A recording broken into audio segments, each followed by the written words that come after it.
भांडान बिनती पेगेल हटिंग बन अंजम तोरा लेगे नेडा गोंडा महारे उनी दा दरो मकाने होड़ा आया ओना गज गुर बखराते छूत फेड़ाव लेकाना मुचाद उतर रिना कामी भांडान कामी आदो को साब केदा खेरवाल जाति हर कोआ गज गुर बखराते छूत फेड़ाव लेकाना नोआ मुचाद उतर रिना कामी काना नोआ कामी चिकल लेन खान गे मेटांग गज गुर अकाने होड़ा जीवी उमुल पीढ़ी पीढ़ी पे पीढ़ी बोंगा बुरु को साव मेसा दाड़ेया नोआ तायम उनी दो बिनती बाखेर करे जोहार गोसाई मेनते को न्यूम हलांगिया नेडा महा हिलो दो नई पारम गाडा पारम पेड़ा चितान पेड़ा को नेवता सेटर केट कोआ पेड़ा कोहो सिम बुसे हांडी टुकुज आर घाट राकाब लुगड़ी को साव कते को सेटेरेना नोय नोंका जाग जमक ताला तेगे उनी गज आकाने गुर आकाने होड़ा इनो हिलोगा भांडान कामी होरा दो सिरजेवइना आतु हर को आर पेड़ा पहड़ को सेटेरन खानगे कामी होरा को उनरे आदो को एहब केदा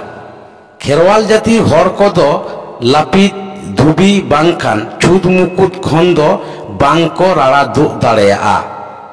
आदो नोआ अक्तो रेहो लापित धुबी दो को बानी जागु केट किने आर भांडान कामी को चाचो केदा उन अक्तो रिना गे मिटांग थुती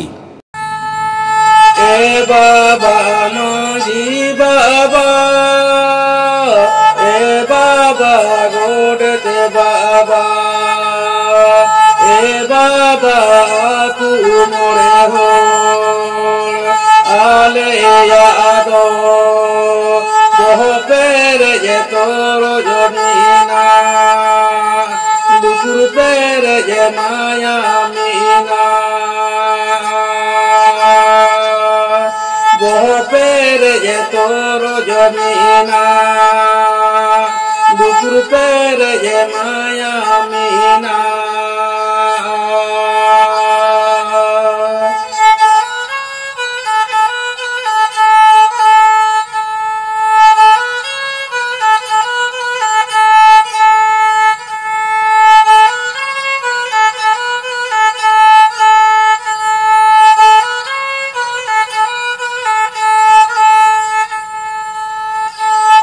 बाबा माजी बाबा ए बाबा गोडते बाबा ए बाबा तू मोरे हो दयाल पे ओ करे दोले सीधो सूची दयाल पे करे दोले सीधो सूचिया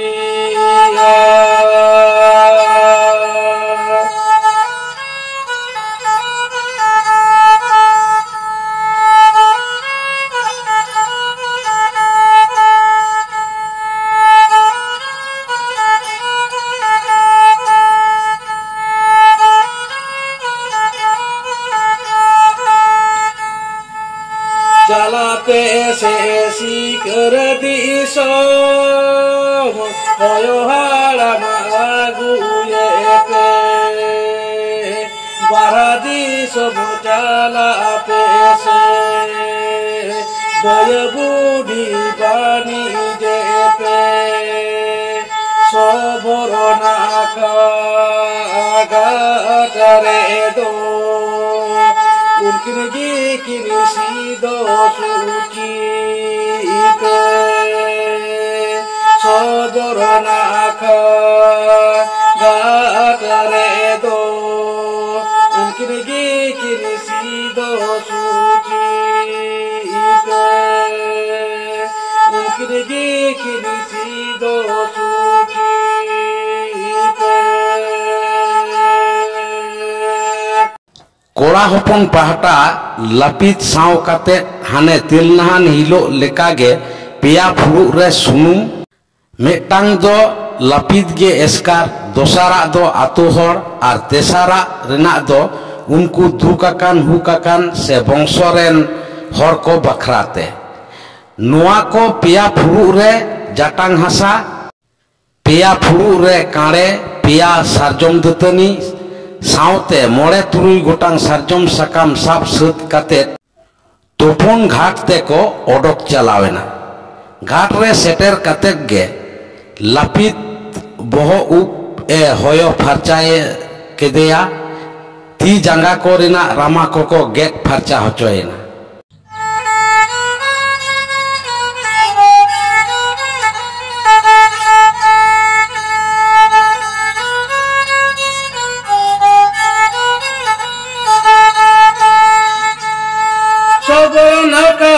कटरे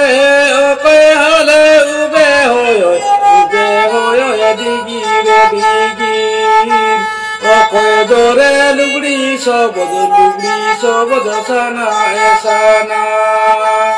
ओके दोरे लुगड़ी सबद साना ऐसाना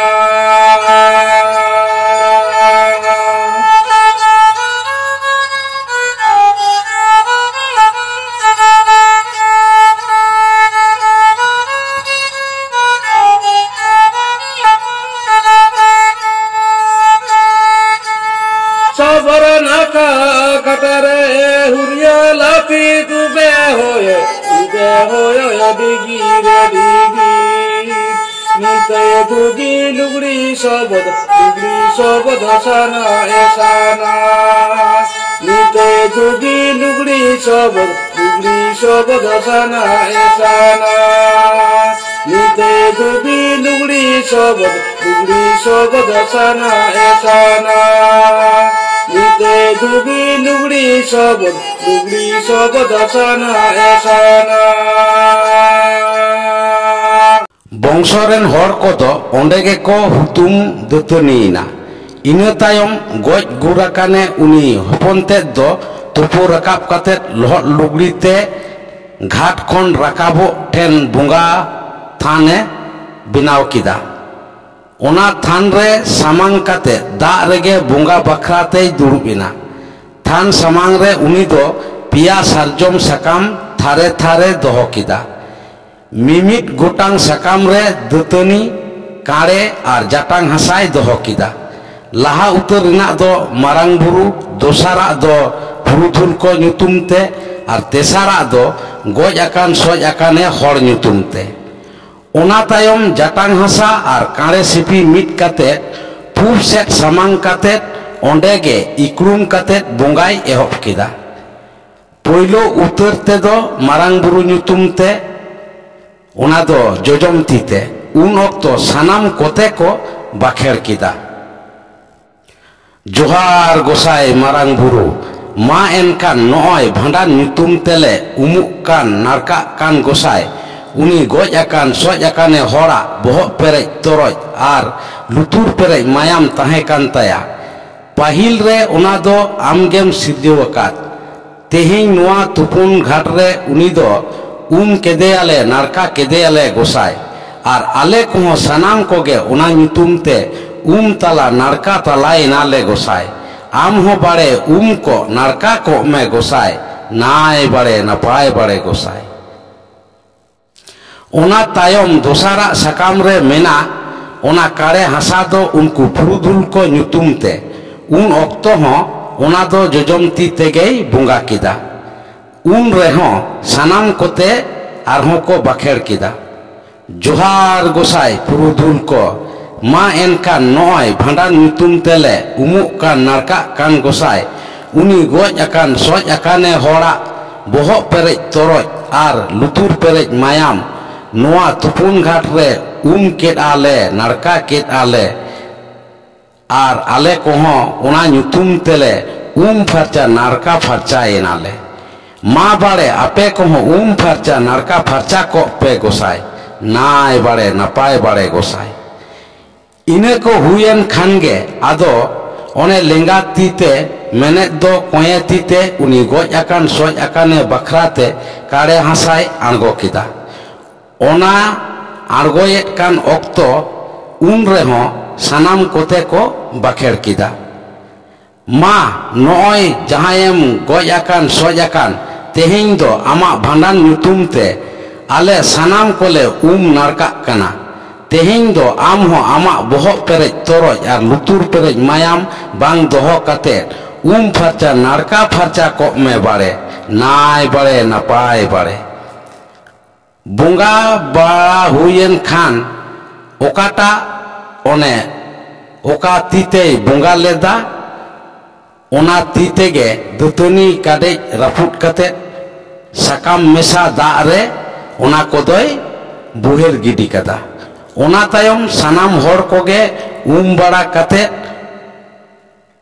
घुटू रेको रकाब जावरायना हेज सेटेराकान पेड़ा पहड़ कोहों हाने तेल नहान हिलो जेलेका उनको दुकाकान हुकाकान हर कोदो डांडा रे डोरा आराव तारेन रे लुगड़ी आते घाट खन को और रकाब केट कोआ ओने तुहुन घाट रे ओना कामी को सेतेन खानगे सानाम को गे आदो को गोड जोहाराना ओना तायम सानाम कोते मिट सावते पेधाव हुरी बोल मेन काते आदो ओड़ा सेट को मोहडायना तिरले पाहटा हो उनका गे फर्चा बड़ा कते को रुवर हेजना ओड़ा रे आदो रूम डाकाव बखराते कामी को आतरे केदा ओड़ा भितरी रे मिठेन नापाय ओकोय फर्चा फर्ची मिटांग गामछा को आटेट केदा बार होड़ ओने मारांग बुरु और उनी गज आकान सज आकाने बखराते रुमु लगित को ठारोकेट किना उनकिन दो आदो पूब सेट सामांग काते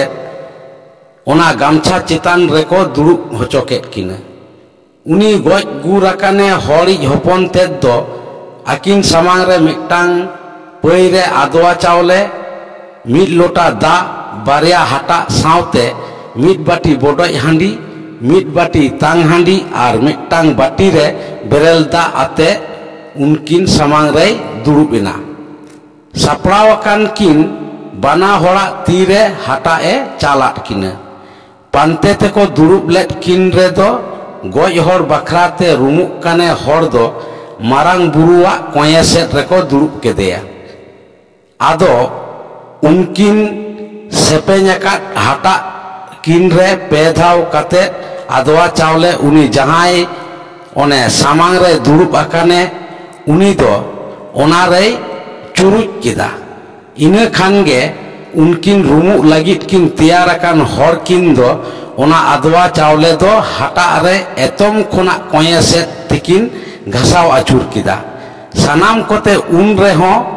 हाने तेल नहान हिलो ओका लेका को बाखेर लेदा उनका गे तिहिन होको बाखेर किदा मा एनखान मारांग देवरा ओना सावते गज आकान सज आकानी तेहें दो नोआ ताला ओड़ा रे बुरु महले हटा रे खोदे जांग चावले जांग तेले हाकरावेट बेन डाकरावेट बेन गोसाय मा गोसाय एनखान आदो बांग बिलोम काते धिनु गई धिनुअरी गई लेका ओटांग हिजु रिंगेव हिजु बेन बाड़े उनका घासाव आचुर आचुर तेगे उनकिन ठेन मारांग बुरु और गज हर किन जापाड़ेना मारांग बुरु दो सेटेरो साव साव तेगे हुस हाँ गट कदाय रूम डाकाव ओक्तो बुंगा कोको हेज लेन खानगे दाबीरे नासेना चापो आको हुयुआ एंडे खानगे आदो उनको दो बांको फिड़िए गोआ गज हर दोय सेटेरेन रेहो इनो हिलो हो उनी दो हाने उन ओक्तो लेकागे मोचा खन रोड दो बांग उडुक लेन ताया आदो बेरेल दाते मेना नासेना को आप गोट कादे खानगे उनी हो आदोय हुसहा गोट कादा उन रे आदो बाना होड़गे भोगे बाड़ी को कुली केट किना गज आकान सज आकानिज दो इनो हिलो हो आर हो रेंगेज रबांग को मेना ताई खान कोय जोंग लगित को मेता दिया ओना को हुयन खानगे सानाम कोते उन रे मारांग बुरु ठेन को लई सदर केदा मा गोसाई एनखान नॉय ले कमियेत कान नोआ रेना बुगी बाड़िज दो आमगे नेल सोजे का में गोसाई खेरवाल जाति हर कोआ जनाम खन गुजु हाबी आकोआ सुख दुख रेदो उनी मारांग बुरु गे साव रेदो मेना आकादिया उनी गे कनाय खेरवाल जाति हर कोई आयुरिय दो आदो मारांग बुरु हो मिट फुरु तांग हांडी को चाला देया ओना को होयेन खान गे आदो उनकिन सुमन काकिन रिना को गोटा किदा सानाम कोते उनरे उनकिन ठेन को नेहरेना मा गोसाई एनखान आदो आंगास को बेन बाड़े सादम चातम कोहो को लंगा गिया एनखान गे आदो उनकिन दो ओने तीकिन आतांग किदा आदो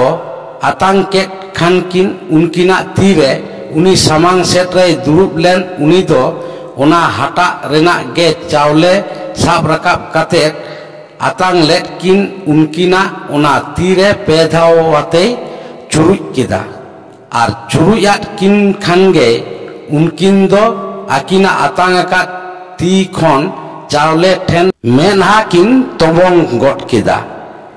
हाटा मेसा गे ओत रेकिन तोबंग सुमनेना सुमनेन खान किन हाटा रेना चावले तेगे मेनहा हटो आर हरमो कुकिन परचेव आड़गोयेनते ओना हाटा रेगे किन कोटा फरचायना आदो रूम डाकाव सतेन खान लागा लाड़ा लेकाना जहां सामान को ओना को तो नपाय ओकoj तेको सामटाव किदा।